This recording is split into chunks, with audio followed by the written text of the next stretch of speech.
Minha mãe do coração, de minha vida e de minha alma, peço a vossa majestade que se lembre e que tenha compaixão desta pobre filha, pois me vejo rodeada de 8 filhos e estes pobres inocentes não têm culpa de nada. Escreveu Carlota Joaquina em 27 de setembro de 1807, na tentativa de convencer os pais a impedir sua partida para o Brasil. Carlota Joaquina de Bourbon nasceu em 25 de abril de 1775 na Espanha. Era filha dos príncipes das Astúrias e futuros herdeiros do trono espanhol, Dom Carlos IV e Maria Luísa de Parma. Carlota era a primogênita de 6 irmãos e a neta preferida do rei espanhol Carlos III. Foi educada nos moldes clássicos das donzelas da alta nobreza espanhola, onde é indispensável boa educação para arranjar um bom marido. Sua mãe, apesar de uma rainha impopular, aprimorou a educação da filha e criou a pequena com grande desinibição e desenvoltura. A menina deixou a corte espanhola em 1785, aos 10 anos de idade, para viver na corte portuguesa com seu noivo de 17 anos, João Maria, futuro Dom João VI. Para a consumação do casamento, foi preciso esperar a primeira menstruação de Carlota, que se daria em 4 de fevereiro de 1790, 5 anos depois. Dizem que na primeira noite do casal, em 5 de abril de 1790, Dom João foi recebido com unhadas por Carlota. O contraste entre a princesa e o marido era notável. Dificilmente um outro casal poderia ser tão diferente nas preferências e no comportamento. Dom João era gordo, letárgico, bonachão e preguiçoso. Detestava andar a cavalo e uma simples caminhada de poucos metros o deixava exausto. Costumava bocejar durante festas e recepções oficiais. Seu passatempo preferido eram as cerimônias e cantos gregorianos na companhia de padres e monges. Carlota Joaquina, ao contrário, era vivaz, hiperativa e falante. Mesmo claudicante, cavalgava como poucos homens de sua época. Mas antes de firmar o compromisso, Carlota teve que passar por testes diante de toda a corte espanhola e dos embaixadores portugueses. Durante 4 dias, por cerca de 1 hora, Carlota respondeu perguntas sobre religião, geografia, história, gramática, língua portuguesa, espanhola e francesa. No final do teste, ela foi muito bem e o noivado foi concretizado. Aos 10 anos, a menina era muito pequena. Alguns membros da corte a chamavam de Anã. No entanto, a rainha Maria I não se importou. Pelo contrário, adorava a nora. Juntas passeavam e pescavam. Carlota era engraçadíssima e conversava como se fosse adulta. Maria adorava. Carlota cresceu com os olhos negros e graúdos, com a boca larga, voluntariosa e lábios finos, sobre os quais se destacava o buço escuro e pronunciado. Os ângulos do rosto eram retos e grandes. Era magra, de estatura baixa e cabelos escuros. Tinha a pele morena marcada pelas cicatrizes da varíola, contraída quando ainda era criança. Depois que chegou ao palácio de Queluz, os cortesãos comentavam a maneira impertinente que a menina se comportava, com maus modos e mal acompanhava as lições. Muitas vezes era preciso chamar Maria I para que essa lhe chamasse a atenção. Acostumada ao afrancesamento da corte espanhola, Carlota sofria com a rigidez e o conservadorismo da corte portuguesa. Ao partir para Portugal, ela foi acompanhada por Ana Michelina, dama que fazia parte do séquito de sua mãe. Ela era responsável pela alimentação, higiene, vestuário e comportamento de Carlota. Tudo que a menina fazia era transmitido à Espanha. Em 14 de dezembro de 1788, o rei espanhol Carlos III, avô de Carlota, morreu. Com isso, os príncipes das Astúrias assumiram o trono, e Carlota ficou muito feliz com a notícia, pois se um dia os irmãos varões morressem ou os pais não tivessem mais filhos homens, ela podia se tornar rainha da Espanha, pois naquele país a lei sálica havia sido revogada. Porém, sua alegria durou pouco, pois se ela não desse um filho ao marido e caso ele morresse, ela e sua posição seriam rebaixadas, assumindo o trono seu sobrinho, o infante Pedro Carlos, por quem Carlota nutria uma antipatia fora do comum. Após a morte do rei Carlos III, sua dama Ana Michelina voltou para a Espanha. O afastamento dela fez com que Carlota se sentisse livre. Todos os anos ela recebia muitos pares de sapatos de cores e modelos diferentes enviados por sua mãe. Enquanto isso, não parava de chegar notícias da França revolucionária. João, que àquela altura já assinara por sua mãe, que estava afastada do poder desde 1792 devido ao seu estado mental, era pressionado pela Espanha para formar uma frente contra a França revolucionária, enquanto sua mulher esperava pelo primeiro filho. A continuidade da dinastia Bragança, por enquanto, estava assegurada. No dia 29 de abril de 1793, no Palácio da Ajuda de Lisboa, Carlota trouxe ao mundo a princesa da Beira, Maria Teresa. O nome era homenagem às rainhas de Portugal e da Espanha. Um mês depois do nascimento da menina, Portugal quebrou a neutralidade e chegou a um acordo com a Espanha. Mas essa aliança durou pouco, pois a Espanha mudou de lado e começou a apoiar os radicais contra a potência inglesa. Portugal viu-se entre dois fogos. Por um lado, havia uma aliança secular com a Inglaterra. Por outro, viu-se pressionada com o bloco franco-espanhol. Em 1794, Carlota estava grávida novamente. A notícia foi celebrada com grande alegria por todos, a começar por seu marido. Carlota daria à luz um varão, chamado Dom Antônio, o Príncipe da Beira. Enquanto o nascimento do filho era comemorado, aliados dos portugueses começavam a criticar Carlota por ser espanhola e por tentar pressionar o marido a ficar do lado dos seus pais espanhóis. Mas o que eles não sabiam era que Carlota não exercia nenhum poder sobre o marido. 2 anos depois do nascimento do segundo filho, nasceu em Queluz, em 1797, a infanta Maria Isabel, que futuramente seria a rainha da Espanha. Enquanto isso, a França começava a insistir que os espanhóis invadissem Portugal. Carlota tentava convencer o marido a obedecer aos monarcas espanhóis, mas era inútil. Nisso, em meados de 1798, Carlota ficou grávida pela 4ª vez, daquele que seria o imperador do Brasil e a quem ela chamaria carinhosamente de ingrato. O menino nasceria em 12 de outubro daquele ano. Futuramente, Dom Pedro seria detestado por sua mãe.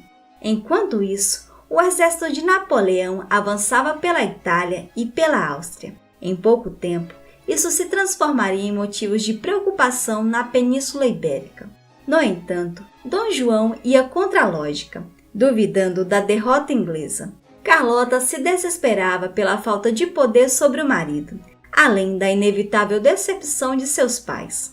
No final de 1799, Carlota ficou grávida novamente. Era o 5º filho da princesa de 24 anos. No mesmo ano, o mundo observava com espanto o famoso golpe que deu fim ao diretório e instaurou o consulado. A criança nasceu em 22 de abril de 1800. Era uma menina que se chamaria Maria Francisca. A prova que Carlota não exercia nenhum poder sobre o marido está no fato de não poder sequer cuidar da educação dos filhos, o que a deixava em estado de fúria. 6 meses depois do nascimento de Maria Francisca, Carlota ficou grávida novamente. Seria o 6º filho. Em 4 de julho de 1801, nasceu a infanta Isabel Maria, uma menina forte e saudável.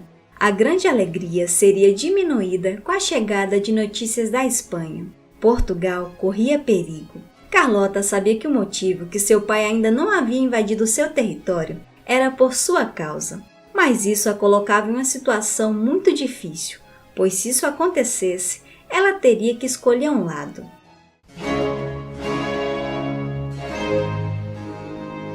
Em 1801, Napoleão enviou seu irmão Luciano Bonaparte para Madrid. Dessa vez, a Espanha sofria pressão direta de ninguém menos do que do irmão do homem mais poderoso da França. Carlota já havia aceitado que nada do que dissesse a Dom João iria fazer mudá-lo de ideia. Então, seu pai escreveu dando seu ultimato. e Carlota escreveu pedindo a bênção. No dia 24 de maio de 1801, os espanhóis invadiram Portugal. Esse acontecimento durou apenas um dia e foi batizado de Guerra das Laranjas. Não é difícil concluir que Portugal levou a pior. No final do confronto, assinaram o Tratado de Badajoz e perderam o importante território de Olivença. Carlota ficou numa posição bem desconfortável, mas no fundo gostou bastante do resultado. Logo após a assinatura do Tratado de Paz de Badajoz, o segundo filho de Carlota, Dom Antônio, morreu, causando tristeza em toda a corte. Em 1802, chegou a Lisboa o novo embaixador da França, um personagem designado por Napoleão a fim de conseguir de uma vez por todas que João rompesse com a Inglaterra. Era o general Lannes, que participou da vitória na campanha da Itália com Napoleão. No mesmo ano, Carlota ficou grávida pela 7ª vez. Em 26 de outubro de 1802, nasceu no Palácio de Queluz Miguel, futuro rei usurpador do trono português. Havia rumores de que Miguel era filho bastardo de Carlota, mas nada foi provado. Desde os primeiros dias, Carlota dedicou atenção especial a esse filho. Mais tarde, ele seria o seu filho favorito. Em 25 de junho de 1805, Carlota deu à luz mais uma vez. A criança era uma menina chamada Assunção. Ela seria sua 8ª filha. No mesmo ano, Dom João ficara muito doente. Alguns diziam que ele estava doente da cabeça como sua mãe. Carlota se enchia de esperança. Em 13 de agosto de 1806, Carlota escreveu escondida 2 cartas a seus pais, informando o estado mental de seu marido e pedindo que seus pais pressionassem o próprio marido. Apesar do seu extremo cuidado, essas 2 cartas foram interceptadas por agentes do reino. Carlota ficou desesperada. No meio dessa confusão, em 23 de outubro de 1806, deu à luz a menina Ana de Jesus. A criança nasceu sob suspeita que era uma bastarda de Carlota, fruto de suas inúmeras traições, assim como sua irmã Assunção. Logo após, foi descoberta uma conspiração para tirar Dom João do poder e colocar Carlota Joaquina, a chamada Conspiração dos Fidalgos. Os envolvidos foram banidos da corte e Carlota Joaquina estava em maus lençóis.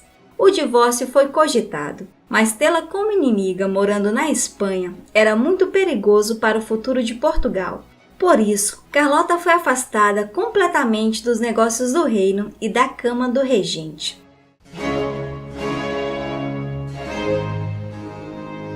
Depois da descoberta da tentativa de golpe e a pressão sofrida por todos os lados, Dom João tomou uma decisão. Iria partir para o Brasil, junto com sua família e seu séquito. Assim, no dia 29 de novembro de 1807, a família real portuguesa embarcou para a América. Dom João, os 2 filhos varões, a filha Maria Teresa e a rainha Maria I, embarcaram juntos no Príncipe da Beira. Já Carlota viajou com os outros filhos na embarcação Afonso de Albuquerque, escoltada pelo almirante inglês Sir Sidney Smith. Depois de quase 60 dias de viagem, chegaram a Salvador. Faltava um mês para Carlota completar 33 anos. Ela desembarcou com um extravagante turbante que cobria sua careca. Desde que foi atacada por piolhos no final da viagem, não viu outra saída senão cortar os cabelos. Depois partiram para o Rio de Janeiro. Carlota chegava com expectativa de exercer algum poder no Brasil, já que em Portugal era negado.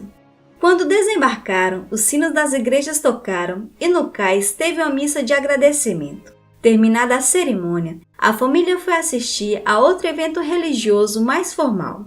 Carlota estava vestida com vestido preto e com a cara fechada. Carregava estranheza pela cidade e pela multidão. Além disso, odiou saber que teria que ficar sob o mesmo teto que o marido. Carlota já arquitetava planos para que pudesse ser detentora das terras espanholas no Rio da Prata. 3 meses depois de se instalar no Brasil, Carlota ficou sabendo que seu pai foi obrigado a renunciar em favor de seu irmão e que depois Napoleão tinha nomeado seu irmão José, rei da Espanha. Os britânicos, que até então eram inimigos de Carlota e dos espanhóis, se tornaram seus aliados. Ela estava disposta a lutar para assumir o trono da família. Enquanto a Península Ibérica estava tomada pelos franceses, a região que os portugueses desejavam possuir depois do Brasil era o Rio da Prata. Diante disso, começou um movimento para que Carlota assumisse o poder espanhol no Rio da Prata. No entanto, Pedro Carlos, o primo que Carlota tanto odiava, estava em vantagem sobre ela. Dom João sabia que se ela assumisse, ela nunca agiria contra os interesses da Espanha e jamais permitiria o controle português naquele território. Por isso, Carlota não teve apoio e foi acusada mais uma vez de conspirar contra a coroa portuguesa. Ela pretendia regressar à Espanha escondida com a ajuda do almirante Sam Smith, mas seus planos falharam mais uma vez. A pedido de Dom João, foi proposto que Maria Teresa se casasse com Pedro Carlos, ousado pretendente ao trono da Espanha. Carlota odiou a ideia, pois, segundo ela, ele não estava à altura de sua primogênita. Para evitar o assunto, Carlota sempre fazia as refeições sozinha. Mas isso não adiantou absolutamente nada. Ela ficou sabendo que o casamento iria acontecer.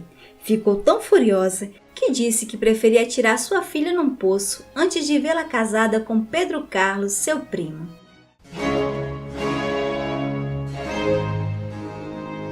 Após a queda de Napoleão, Fernando VII assumiu novamente o comando da coroa espanhola, o que causou alívio imediato para Carlota. A princesa buscava apoio da Espanha contra a Revolução Liberal que estava começando em Portugal.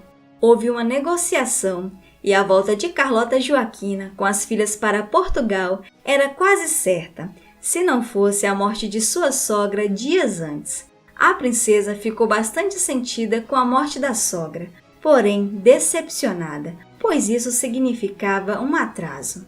À medida que o tempo passava, Carlota ficava melancólica, temendo ter perdido a chance de se libertar de sua prisão.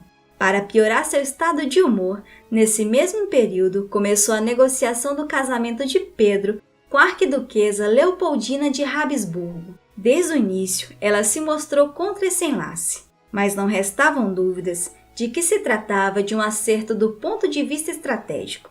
O que mais deixava Carlota irritada era a falta de consideração, pois mais uma vez ela não foi comunicada das pretensões do marido. Além disso, ela detestava o filho, que também não tinha sentimentos bons pela mãe. De acordo com Carlota, entre os dois existia uma frieza e uma distância sem fim. No começo, mas só no começo, Carlota simpatizou com a nora austríaca, dando conselhos ao filho e tentando se livrar de suas amantes. Mas ela sabia que ele era mulherengo e que não ia parar com suas conquistas. Com o passar do tempo, notou que a nora era distante e agia com frieza em relação a ela. Carlota mandou seus agentes interceptarem suas cartas para saber qual a opinião da nora em relação à nova família. Segundo Leopoldina, a culpa do comportamento do marido era devido à educação que Carlota deu para o filho. Disse que o comportamento da sogra era vergonhoso. Depois de ler as cartas e saber da opinião da nora, não preciso nem dizer que a relação das duas foi ladeira abaixo, né? Carlota passou a chamar Leopoldina de sonsa e perigosa. Em 1820, estourou no Porto uma revolução liberal, e uma das exigências dos participantes era que a família real retornasse a Lisboa. Depois de várias conversas, Dom João resolveu partir, deixando seu filho Pedro no Brasil. Se não fossem as circunstâncias, o rei jamais teria voltado para Portugal. Carlota estava disposta a topar qualquer desafio para voltar para casa. No dia 3 de julho de 1821, as naus que transportavam a família real ancoraram no Tejo. Vestiram-se com as melhores roupas, diamantes, cintos e ordem. Ao embarcar de volta para Portugal, Carlota tirou as sandálias e bateu contra um dos canhões do navio, dizendo: "Tirei o último grão de poeira do Brasil dos meus pés. Afinal, vou para a terra de gente." Quando teve permissão para desembarcar, Carlota seguiu direto para o palácio de Queluz e se fechou em silêncio. João, por sua vez, ficou no palácio de Bemposta, de onde acompanhava as discussões para a criação da futura Constituição que ele prometera honrar antes de sair do Brasil. Desde a chegada da rainha, o Palácio de Queluz se tornou o núcleo para onde iam todos os membros da nobreza que não estavam de acordo com a passividade do rei diante dessa revolução. Carlota estava envelhecida, tinha nódulos e manchas na pele, que enfeiavam sua aparência. Nas missas, invocava os santos pedindo por sua saúde. No final de 1822, alguns nobres, juntamente com Carlota, começaram a tramar a chamada Conspiração da Rua Formosa, que consistia em forçar a abdicação de Dom João, acabar com a Constituição Liberal e colocar o infante Dom Miguel no poder. Quando soube que no Brasil Pedro declarou a independência, Carlota se negou a jurar a Constituição. De acordo com a Constituição, a recusa de um membro da família real implicava no exílio. Alguns parlamentares propuseram então que fosse mandada para a França. No entanto, a presença de Carlota na França, governada por um membro da monarquia tradicionalista, era um risco aos interesses dos liberais. Alegando dores e doença, Carlota ficou na Quinta do Ramalhão, perdendo todos seus direitos civis e políticos. De lá, Carlota armou mais uma tentativa de colocar seu filho no poder e afastar o marido. Esse golpe ficou conhecido como Abrilhada. Carlota não foi julgada e nem expulsa do reino, apenas ficou reclusa no Palácio de Queluz. Em meio às armações da mulher e do filho, a saúde de Dom João piorava. Essa situação o fez cair em uma profunda depressão, até que no dia 10 de março de 1826, ele morreu em meio a acessos de náuseas e vômitos. Rumores na época falavam em envenenamento ordenado pela própria mulher. Ao saber da notícia, Carlota escreveu para Miguel para que retornasse para Lisboa, a fim de aproveitar o vazio régio. O desejo de Dom João era que a regência fosse exercida por Isabel Maria, até que o herdeiro legítimo voltasse para o país. Para resolver a situação, o imperador do Brasil renunciou em nome de sua filha Maria da Glória. A abdicação foi baseada no comprometimento de Miguel em aceitar a Constituição Liberal recém-promulgada no Brasil.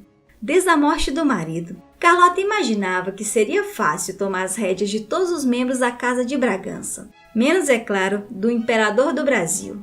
Faltando poucos meses para completar 53 anos, seu corpo estava cansado. Carlota tinha os ossos deformados que a impediam de andar devido a uma queda de cavalo durante a infância. Houve dias que o seu sofrimento fazia perder até a vontade de concluir a última parte do seu plano. Em 1698, a nobreza, o clero e o povo decidiram que Miguel era o único e legítimo rei de Portugal. O Partido Constitucionalista, que defendia em Portugal os interesses do imperador do Brasil, considerou aquele ato uma usurpação do trono de Maria da Glória. Começava assim uma disputa entre os irmãos Miguel e Pedro. Carlota Joaquina morreu em 17 de janeiro de 1830, em meio a restos de urina, fezes e vômito. A rainha destinou grande soma de dinheiro para que depois de sua morte fossem rezadas 1.200 missas pelo perdão de seus pecados e dos fiéis de sua família, incluindo seu marido. Pela versão oficial, teria morrido de uma doença no útero, provavelmente um câncer. Os boatos na época, no entanto, diziam que teria apressado o próprio fim tomando chá misturado com arsênico. Nos últimos tempos, era um farrapo de gente. Vivia no mais completo abandono. Andava mal vestida, suja, com um casaco de chita e um turbante de musselina na cabeça. Carlota Joaquina foi uma mulher controversa e difícil em vida, mas que após a morte se tornou um prato cheio para os livros de história, que relatam um pouco de seu caráter, ambição e de sua vida conjugal. Seus restos mortais foram enterrados a toda pressa na igreja de São Pedro de Penaferrim, em Sintra. Olá, eu sou a professora Zilmar. Então, gostou do vídeo? Se sim, não esqueça de deixar seu like, compartilhar com seus amigos e comentar no vídeo abaixo. Até o próximo! Tchau!